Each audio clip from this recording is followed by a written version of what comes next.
welcome to Newsroom. We're live from Islamabad and I'm Sharmeen Ali.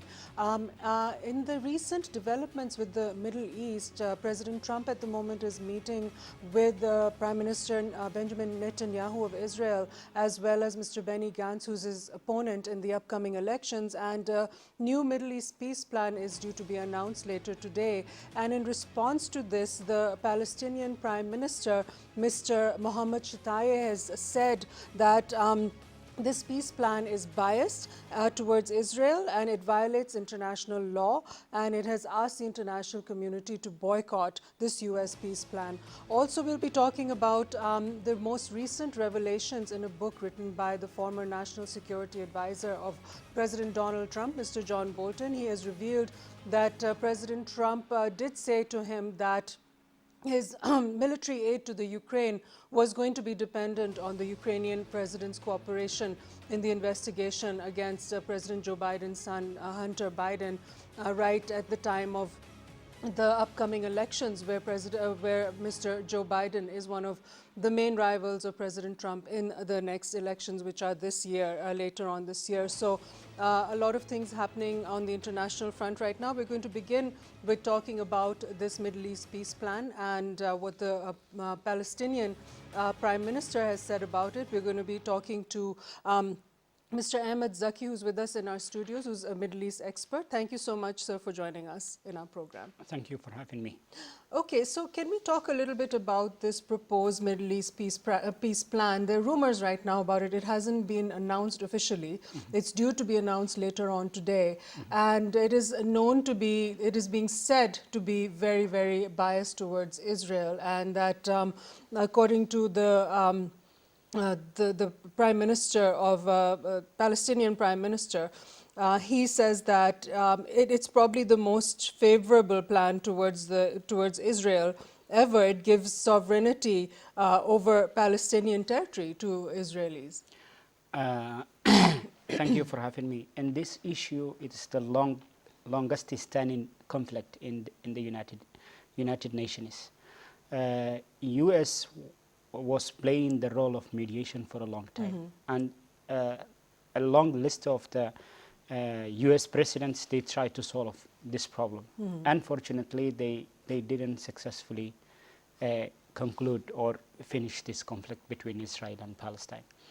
The main two issues which both parties are not going to compromise is Jerusalem, the ownership of Jerusalem, which is the center and the heart of the conflict of the both nations, Palestinians and Israelis. The second problem which the rest of the world and most of the Arab world couldn't get a solution on the table is that the Israeli settlements, illegal settlements, are spreading every day. In the West Bank. And the Palestinian land is shrinking day by day, that they are unable even to access before 1967 where the Palestinian land was. So now they have only Gaza Strip, where it's under the sanction, and West Bank. So Jerusalem completely is not in their hand. So divide the Jerusalem into two was the policy that America was behind it earlier. That we are going to divide the Jerusalem into East and West Jerusalem, that both nations can make their capital. So that the proposal, the peace proposal of that was that the both nations should have to have independent status, and they should have to work side by side together. Okay.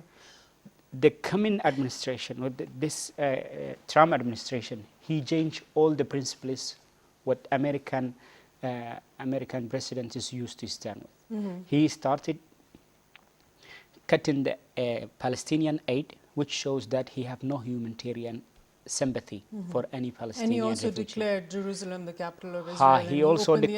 He also declared Jerusalem as a capital of Israel, which removes the Palestinian hope that they will have their future state as an East Jerusalem. So he didn't separate even the East or West. He said that he declared that Israel, we recognize it, Jerusalem as the capital of Israel, and he shifted the embassy of US. He didn't live there after just a few months later. The foreign secretary of United States, Mr. Pompeo, he came to the media and declared that the settlement of Israel is no longer, we are not going to call it is an illegal. It's no longer an equivalent with the So this is most international likely, land. the Israeli settlements are most likely going to be included as part of Israel in this new peace plan then? That Since they've said it, they're no longer illegal. that is what like the prediction is showing. Like we are going to calculate only their previous actions.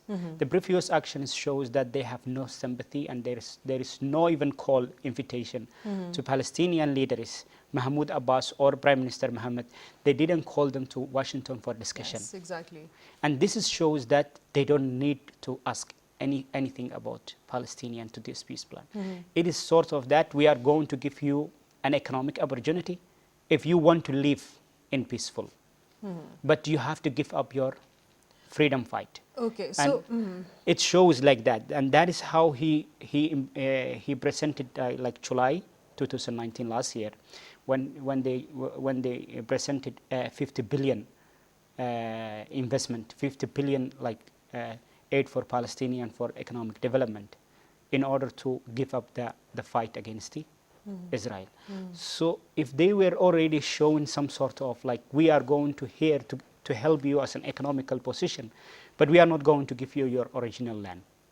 So the occupier will become the actual ruler under the eyes of the international law. What Palestinian is calling for the Arab and Muslim world, like to boycott America, that will not be fruitful on the basis of reality. and that's probably not going to happen as well. Even if they put a pressure, there is only one country can put pressure, or that's Saudi Arabia. And Saudi Arabia now, they are facing a pressure from Iran. They cannot put a pressure to America to listen their demand. Because of Iran conflict with America, it's going on their favor. So now they cannot ask another favor for them. So it is the right time to declare that President Trump is going to support a pro-Israeli program. Right. But we cannot also predict him. He is unpredictable president. He can bring a new version of hope that might be work for Israelis and Palestinians. So this peace plan, so far, it seems as if, because it's not been officially declared yet, it seems like the previous Palestinian territories are going to be given to Israel's control, and also Jerusalem will probably not be, East Jerusalem will not be a part of a Palestinian state. Probably he already declared that they didn't differentiate as the previous administrations used to differentiate the Jerusalem. Jerusalem was always divided into two in every president of United States, except President Trump. He didn't said that the Jerusalem would have to be divided into two. Where the most of the international society and even the Arab world stands is that Jerusalem should have to be divided between Israel and Palestine. Right, equally. because Jerusalem contains the holy sites of Holy Islam site as well as Christianity for and Christianity and Judaism. Right. So on the basis of the religious connection with the all three major religions, it have another like strategic position. If you win the Jerusalem, you are winning the heart of all Muslims. So nobody is going to listen if Jerusalem is not going to be part of Palestinian land. So the sympathy which most of the Muslim world or Arab world have for the Palestinian is not that they deserve only to get an independence as anyone else deserves, but they have a religious attachment with the holy cities, with the holy site like Baitul Maqdis. So every Muslim or every Arab nation who are willing to support openly with Palestinian, they are doing because of just Jerusalem. And if Jerusalem goes out of their hand, they will become just part of the terrorist organizations that we are fighting with the rest of the Muslim world. Okay, so what would the future of Gaza be then under such a peace plan? Because that region has suffered a lot. That region suffered a lot, and it is under the hand of the Hamas. One thing we have to understand is that Hamas is playing a very strong role in Middle East. you cannot deny on their existence. They have a military wing and they have a political wing, which USA and Israel, both of them equally are put on the category of the terrorist. But on the category of terrorism in the European Union and the Muslim world or Arab countries, they didn't put on that list. So here, Palestinians in Gaza, they have an opportunity to influence Israelis' decisions. How will they manage Because they that? are not going to listen their proposals. They are not accepting the existence of Israel at all. And one of the problems that Palestinians are facing in the international negotiation table is that they cannot control Hamas. And Hamas is the strongest military wing that Palestinians have for resistance. So whenever Israel tries to capture their land, they are kicking them back. Otherwise, they could take even the Gaza very early. So this is the third time they fight with, even though they destroyed most of the Gaza and they make it isolated land, still they are surviving. So there's still room for talks between Hamas leaders and Israeli leaders, you're saying? There is no chance for them. But between Palestinian Liberation Organization, PLO, which is led today by Mahmoud Abbas, and Israel have a room for negotiation. The question is that Israel mostly broke the promise they take. They said we are not going to expand the settlement, but still it's going on, Jewish settlement. They said we are going to release the Palestinian prisoners in Israel. They are increasing the number of the prisoners, capturing them. They said we are not going to destroy the villages of Palestinian, but they are still continuing destroying and you the see villages. on a regular basis the It's brutality just of the normal. Israeli military against the civilians, And even children. The boycott of Israelis, which they call Palestinian Liberation Organization, for the Muslim and Arab world, it just puts an economic pressure on Israel, which is already suffering with the economic pressures from the European countries. European nations, they don't accept the settlement production to be sold in European market. And this is what Trump tries to make it legalize it. Oh, okay. So that they have an Legalization. economic benefit for the Israelis. So that they should have to get economic benefits. Obviously, Palestinians cannot take back by force on that land unless they will get a huge support from the major powers. And one thing that Palestinians fail is that they cannot make their side with other powers like China or maybe Russia. They don't have support from them. At least it could be a balanceable power that when they go to the negotiation table, it would be fruitful. But they don't have even that friend. So they, as long as they were focusing Arab world, if they could focus the Eastern world, China and Russia, it could be a different situation today. But unfortunately, they trust Americans in the first place, which didn't give them a space that they could invite the other powers into their favor. Right. So this proposed peace deal, from what we're hearing, what it's going to look like, what is the reaction of the Palestinian people, in your opinion, going to be? The people, the Palestinian people who we know have given a lot of sacrifices to fight for their country and for their territory. What do you think their reaction will be? Is there any chance that the people would want a settlement like this, a peace process, although they have a very strong will to fight against the settlements and Israeli occupation? What do you think in this case the reaction might be? Do you think they've become worn, kind of weary of the years of struggle yet? The Palestinians, for the last 67 years, they were struggling to have an independent land. And United Nations still didn't recognize Palestine as a legitimate authority, legitimate state. The question arises that where is the delimitation of the boundary for Israeli existence? In order to recognize a country, you need to fill the four principles. You have to have a population, you have to have a definite territory, which have boundaries, set boundaries. You have to have an organization which is ruling the country as a government and sovereignty. Israel have three of them. But the fourth condition, which should have to be recognized in Israel, have no limit. The problem is that where the boundaries of Israel is going to finish. This is the question where most of the powerful countries ignoring it because of the economic or the principle that they are sharing, because Israel is the only true democratic country in the Middle East. The rest they are autocratic or monarchical system. Monarchies, exactly. So question is here, are we going to lose the loyal friend in Middle East, which is always in the favor of Western powers, or we are going to do for the justice as the international law says, and we should have to put accountability on Israel? This is where European powers and America stands for.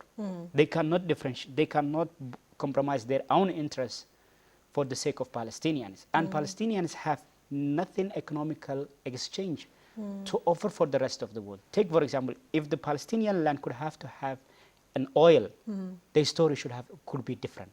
Exactly. Could be different. So what, in The your Palestinian people, how they will react for this, that was the question. The Palestinian people will not be happy, actually, because Trump and his administration and the advisor of Trump, the senior advisor of Middle East, will not accept this, will not make them happy for Palestinian need. If they give them anything, they will offer only economic, not any political solution, or to give them back even their land. It will not be happening that. Right, okay. And lastly, I would like to ask you that what do you think now the reaction of the rest of the Muslim world is going to be towards this peace plan, if it's according to what we are assuming, what the rumors are and everything? How will the Saudi Arabia, but there's a lot of other Middle Eastern countries, Muslim countries, how do you think the Muslim world is going to react? Muslim world will react negatively.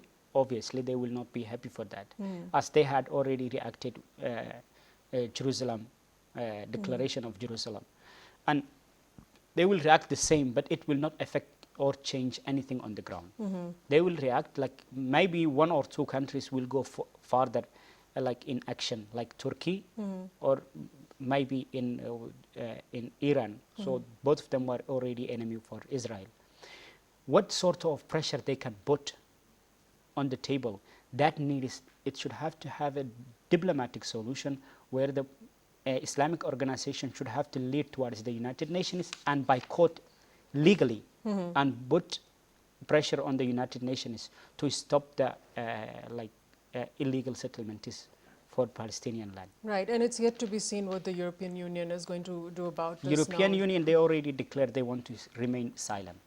They want to remain silent. Right. Until the declaration comes, they cannot comment anything. Right. Okay. Thank you, Mr. Ahmed Zaki. Let's see what happens, what they declare today the peace plan to be. President Trump will be revealing that. So we'll watch for that. And that concludes this segment. And we'll be back after the break and continue our program with the next segment. Thank you for having me.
passion for polo will be the highest on the world's highest polo ground. Chandur invites visitors to experience a traditional polo tournament between the teams of Chitral and Gilgit. The tournament is held on Chandur Pass, the highest polo ground.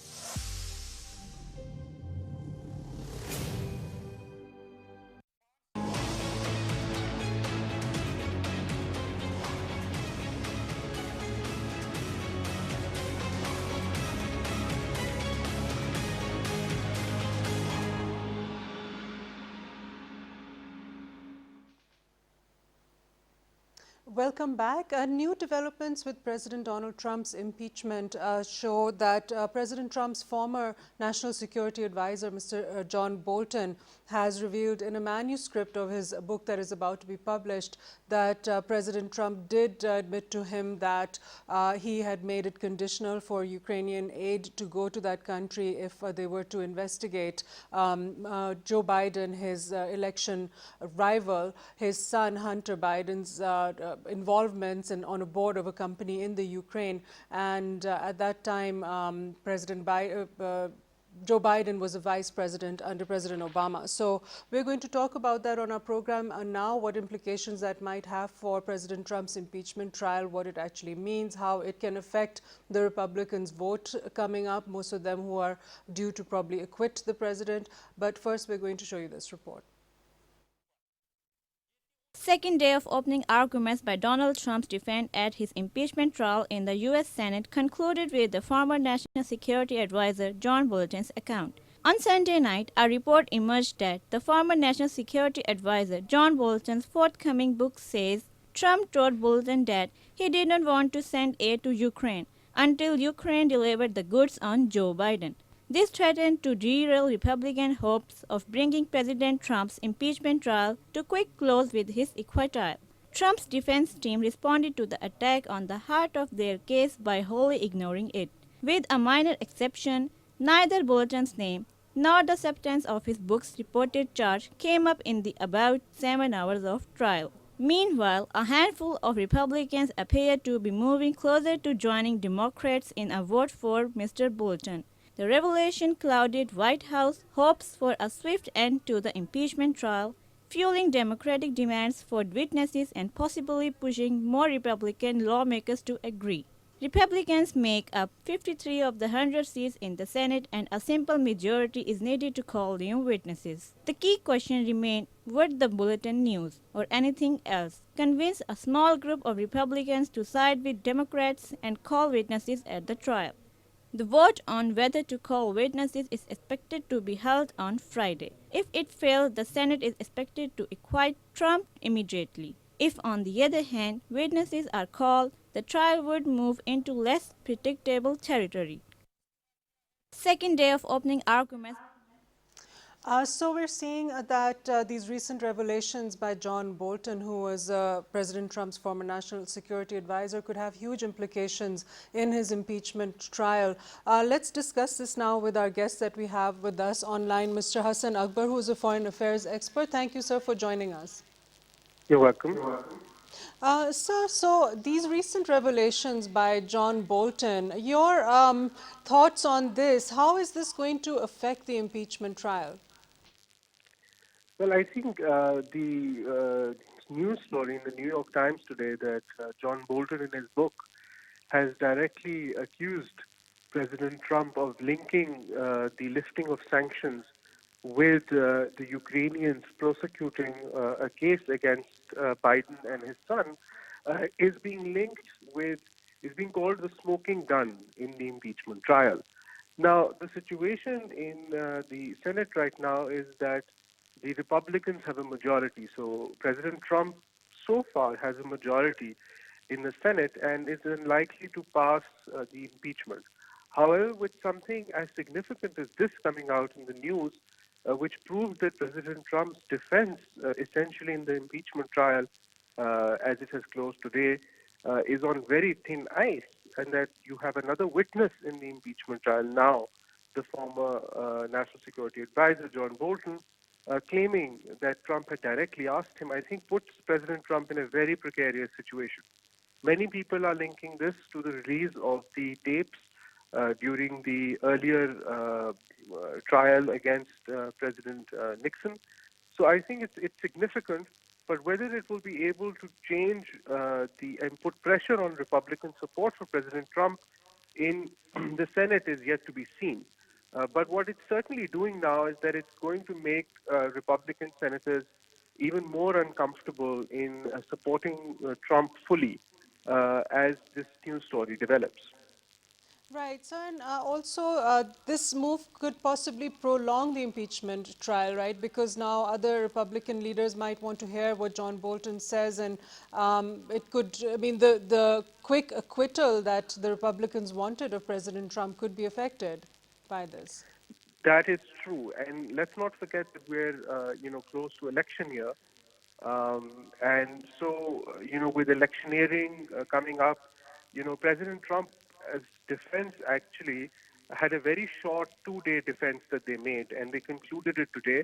And the whole purpose of that was to quickly put this to a stop and go for a vote so that President Trump could be acquitted well in advance.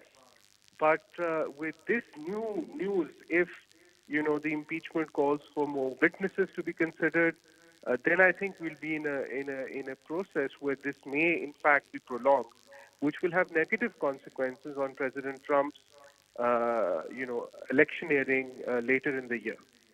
Right. Okay. And President Trump's lawyers are saying that no evidence exists tying the president's decision with the, withholding security aid to the Ukraine. However, previous testimonies from Mr. Sonderland, who was the ambassador at that time, has shown that there was some discussion like that. President Trump's lawyers say that the tapes show that he's innocent. So where evidence and testimony is concerned, which way do you think would weigh heavier? I think in an impeachment trial, you see, witnesses are important. So far, that it's true that there's no written or taped evidence, such as, for example, in the case of Watergate and others.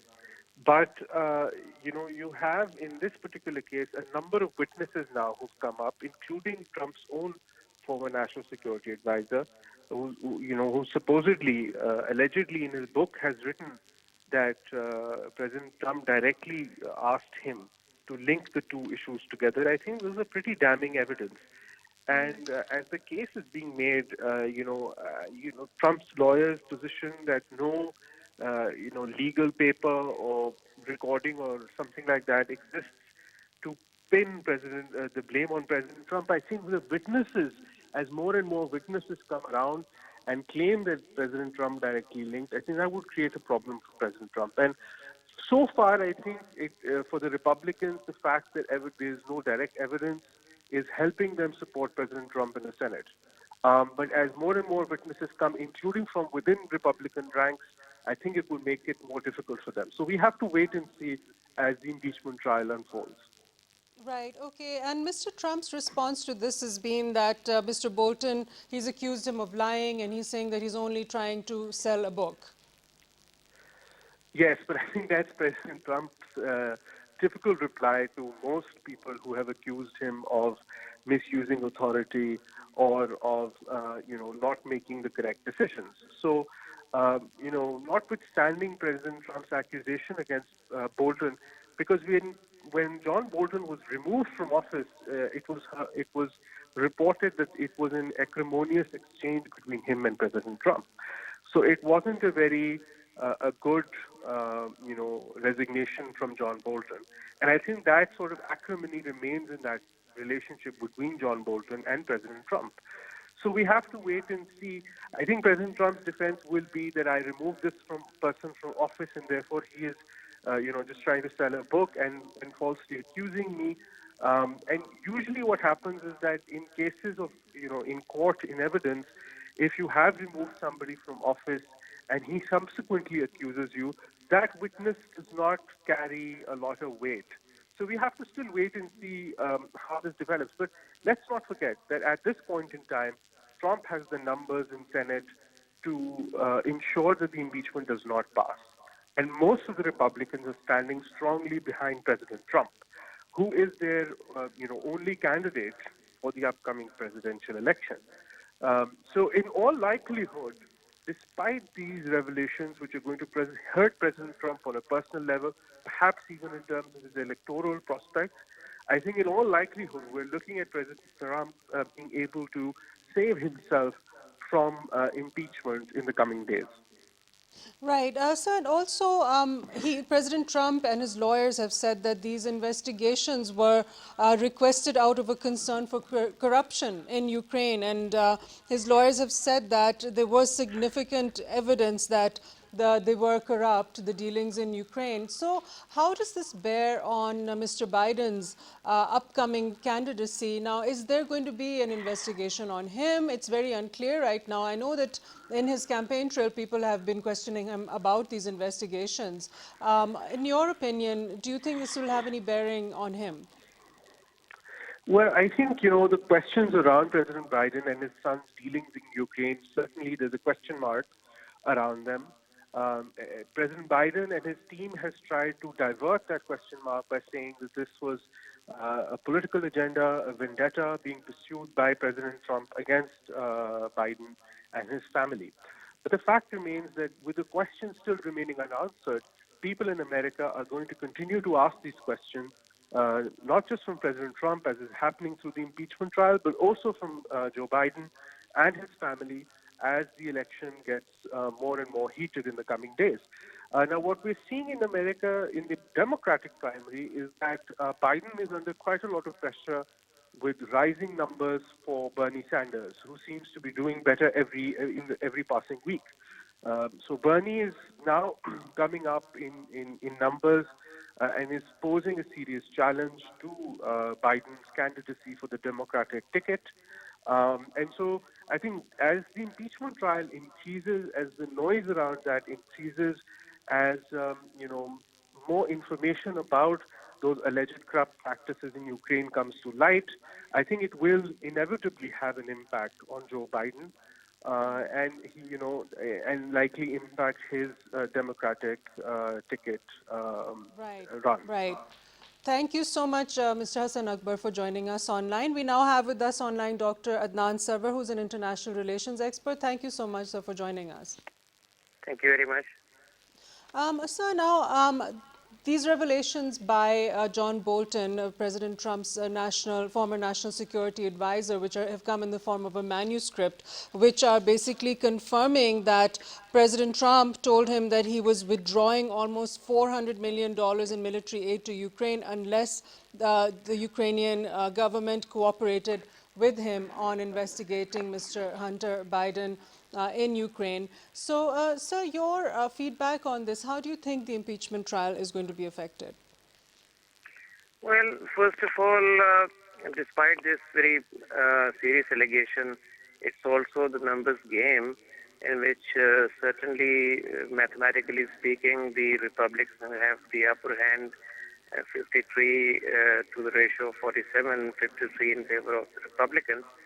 Nevertheless, as Mr. Mitney, who was the Republican candidate, in fact, in 2012, has also said that if this gets serious, then 3 or 4 Republicans may try to call for the witness of Bolton. And in that case, it can become very serious. And if at all you see this impeachment goes ahead with this kind of a witnesses at hand, I think President Trump can be quite in difficulty. And John Bolton, you see, he was on a top-notch position, and these personalities, when they try to not only say but bring that into writing as well, that is a damn serious thing. and they take then all the responsibility. And he was certainly, and it is said that he left also the office because of this controversy. Though President Trump says that he has shown him the door, but he says that he quit. So that's my take, that it's equally likely chances case in which you see the pendulum can move to the either side. Right. So now, keeping all of this in light with the upcoming American elections, how would this impeachment trial now, even if it does, even if he's acquitted in Senate, these allegations are still going to be on the president. The image is still there that he, through the witnesses, that something like this transpired where there was abuse of power. Now, how would that affect his re-election chances? Right. I think that it would have certainly an impact negative on President Trump's election bid for the second time. And, if even they sail through the Senate because of their majority, and if the Republicans vote on the party lines, which is most likely going to be the case, so in that case, I believe that he no doubt may be.